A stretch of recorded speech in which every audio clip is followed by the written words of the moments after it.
hlavním snem. A tak se teď Kanaďani se stejně nadšeným aplauzem těší na Kim Juna, hrdinku olympijských her ve Vancouveru, korejskou hvězdu, za kterou navíc přijela i spousta diváků z Koreje. Vidíme korejské vlajky. Přestože už ji netrénuje kanadský trenér Brian Orser, nadále má ke Kanadě blízko a nadále má hlavně Kanada blízko k ní a Kimová i pod vedením nových korejských trenérů pomýšlí na nejvyšší příčky. Hudba z muzikálu Bídníci Les Miserables Clauda Michela Schoenberga. Kimová jede z prvního místa.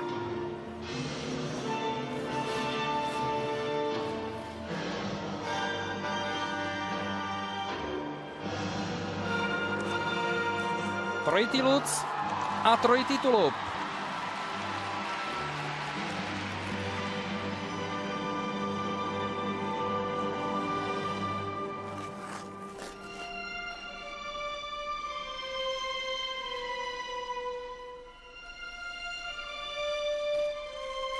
Trojitý flip.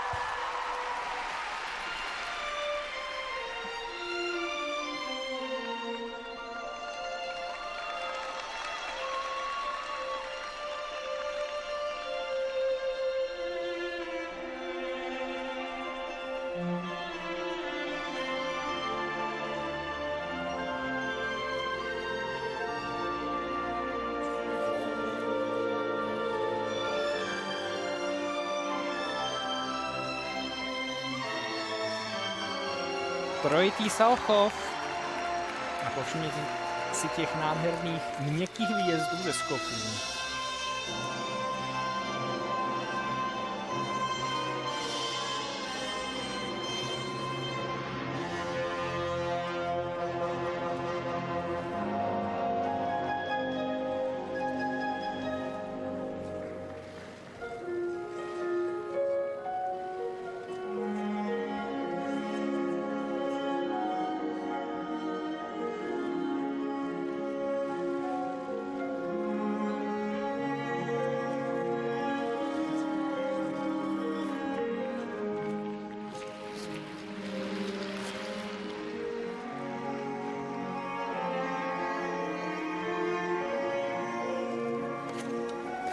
Trojitý Lutz.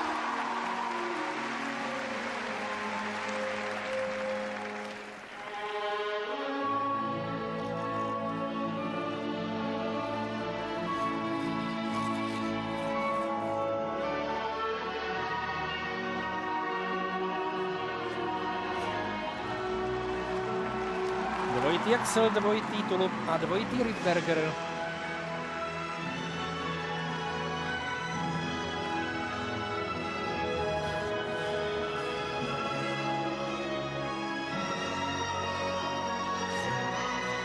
Trojitý Salchov a dvojitý tulup.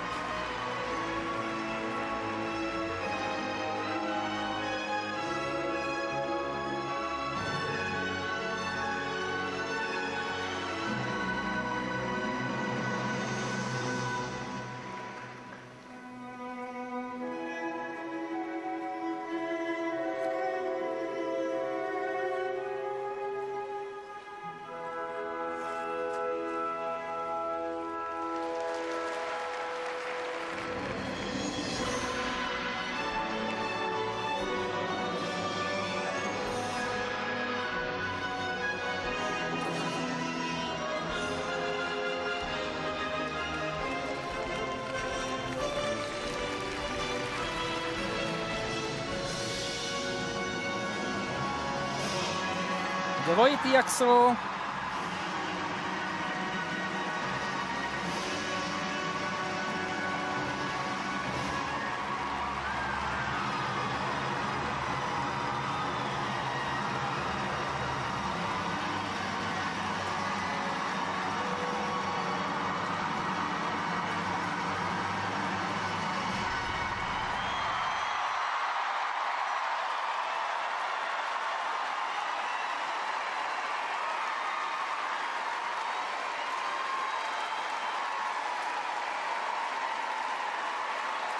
Viděli jsme novou mistryni světa.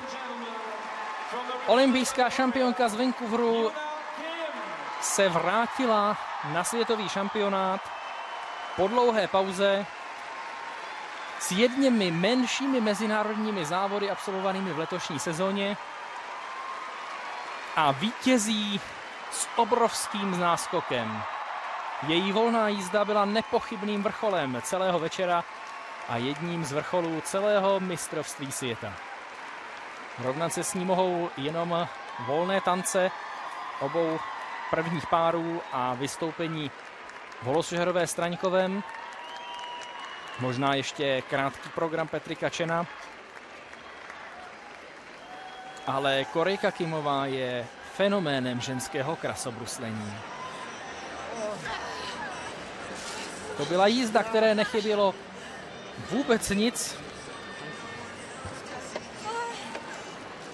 Jízda, ve které jsme viděli nádherné, vysoké, lehké skoky se 100% výjezdy, dokonalé piruety, nádhernou krokovou i choreografickou sekvenci. Podívejte se na tu neuvěřitelnou jistotu ve skocích. Kombinace trojitého luce s trojitým tulupem, ta nejtěžší v ženském krasobruslení a skočená jako jedna z nejlepších v celém dnešním večeru. Navíc ve srovnání s zbytkem startovního pole, s těmi nejlepšími, ať už jde o Asadovou nebo Kostnerovou, tady jsme neviděli ty dlouhé přípravy na skoky.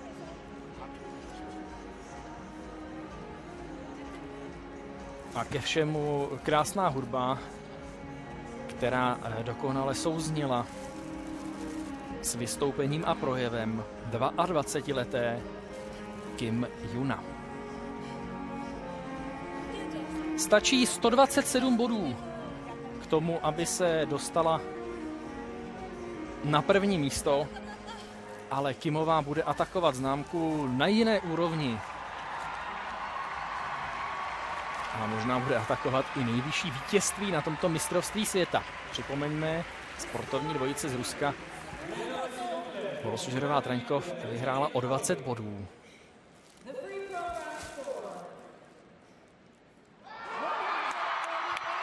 148,34, je to těsně méně než její vlastní světový rekord, ale je to naprosto jednoznačná zlatá medaile. Vítězství s 218 body, které tou hranici 200 bodů přeskočila jako jediná, ale ne, že je přeskočila, ona ji přelétla a ostatní se jenom s úctou a možná někdy trošku se závistí dívají na to, jak se tato krasobruslařka přezdívaná Královna vrací na svůj trůn.